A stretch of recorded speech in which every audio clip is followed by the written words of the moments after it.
Le 13 février 2002, le jour de son entrée en bourse, l'action GameStop est évaluée à 18$. Pendant les 18 années qui ont suivi, son cours reste plus ou moins stable et stagne autour des 10-20$. Seulement voilà, le 27 janvier 2021, l'action passe de 17$ à 347$, soit une augmentation de plus de 1500%. Un bond aussi spectaculaire pour une entreprise qui au final n'évoque pas grand chose, enfin voilà, on sait qu'ils bossent dans les jeux vidéo, et bah ça peut pas tellement être une coïncidence. Salut à tous, je m'appelle Bart, et aujourd'hui je vous raconte l'histoire de comment un groupe d'internautes sur un réseau social méconnu a tout simplement réussi à faire perdre des milliards à des traders de Wall Street. Avant de commencer cette vidéo, je vous invite à vous abonner, on est 70 pour le moment, mais ça m'aiderait vraiment à continuer. D'ailleurs, 80% des gens qui regardent mes vidéos ne sont pas abonnés, donc voilà, ce serait peut-être bien de le faire. Bonne vidéo.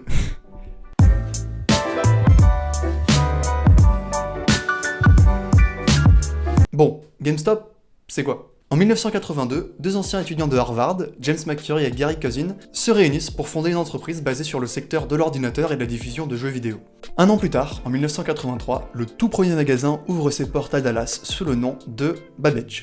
Très vite, Babbage devient reconnu comme la référence des jeux vidéo. En 83, c'était l'Atari 2600, mais bien sûr, il y a eu beaucoup d'autres consoles qui ont suivi.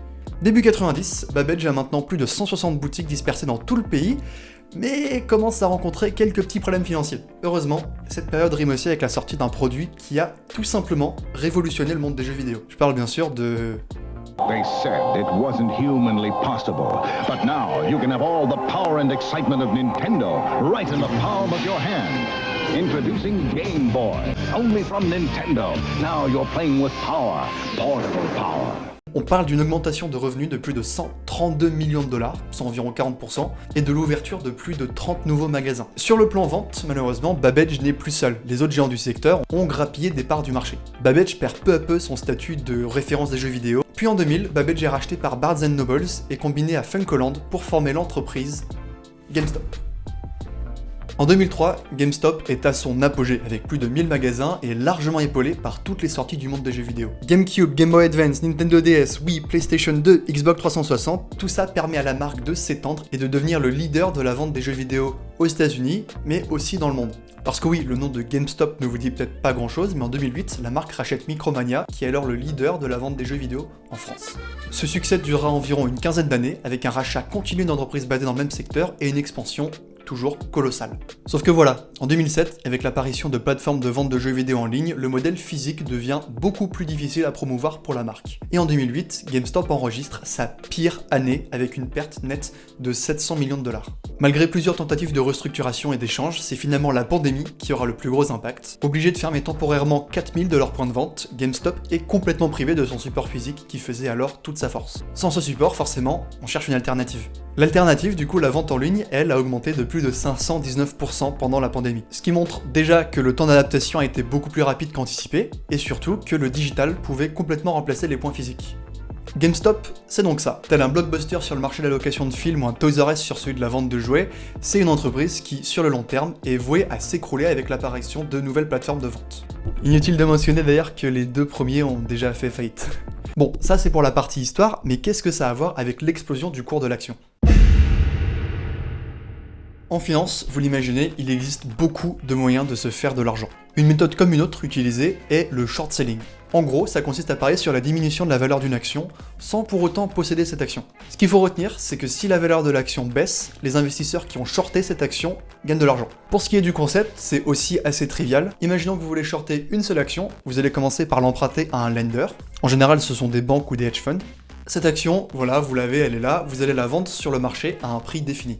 Comme vous vous attendez à ce que le prix baisse, il suffit juste d'attendre que la valeur de l'action touche le prix que vous espériez, puis de la racheter. Voilà, vous venez de gagner de l'argent sur la baisse d'une action. C'est en général des micro-bénéfices, mais sur une grande échelle, vous l'imaginez, c'est assez rentable. Ensuite, il suffit juste de rendre l'action au lender avec une petite commission, et puis voilà, le tour est joué. Bon, ça c'est pour la théorie. Dans un monde parfait, en effet, le short selling permet de gagner de l'argent en pariant sur la baisse d'une valeur d'une action.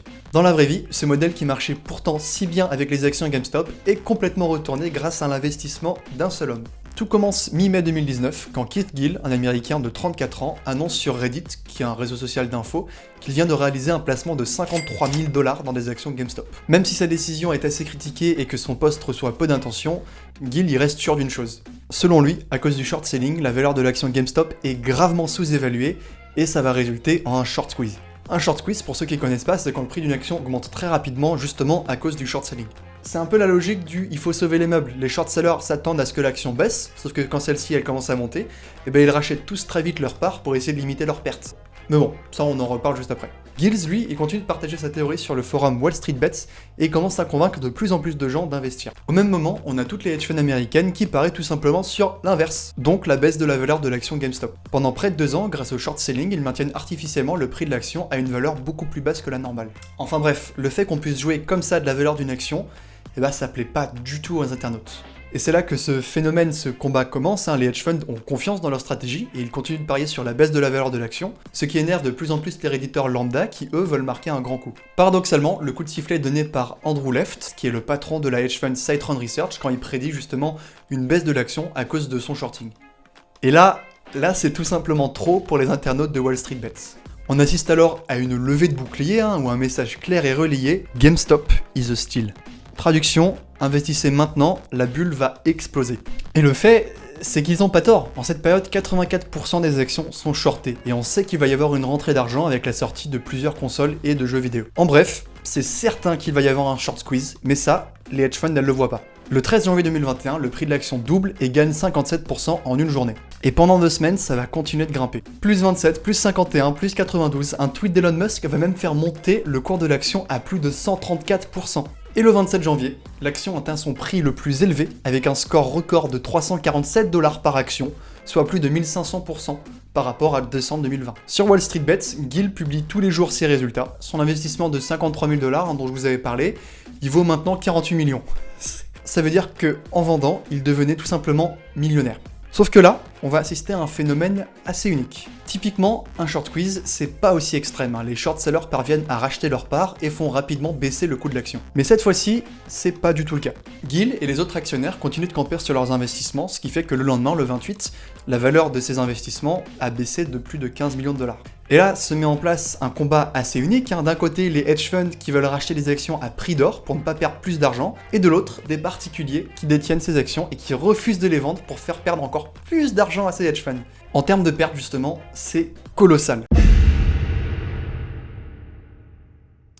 Au total, cette pseudo-prise de conscience de la part des short sellers aura coûté plus de 6 milliards de dollars aux short sellers. De quoi du coup faire réfléchir à 2 fois avant de shorter. L'enjeu est même devenu légal, Keith Gill est apparu devant la Chambre des représentants pour discuter de l'achat d'actions par les particuliers et a même été poursuivi en justice car on l'accusait de faire de la fausse promotion. Au final, on aura même des personnalités publiques, je pense justement à AOC, Elon Musk, Philippe DeFranco, Jimmy Kimmel, qui prendront la parole pour dénoncer le shorting, le qualifiant d'arnaque contraire à la morale.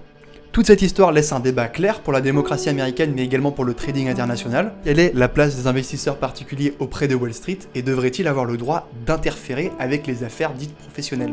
Ce débat suscite déjà beaucoup d'intérêt, on l'a vu avec l'audition à la Chambre des représentants, mais ce qui est sûr c'est qu'on n'a pas fini d'entendre parler.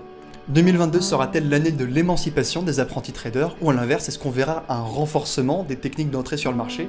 Ça, on le découvrira bientôt.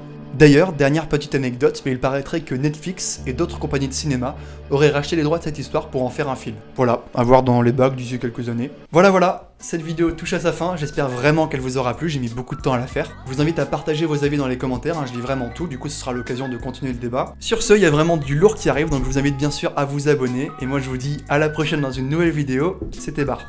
Ciao.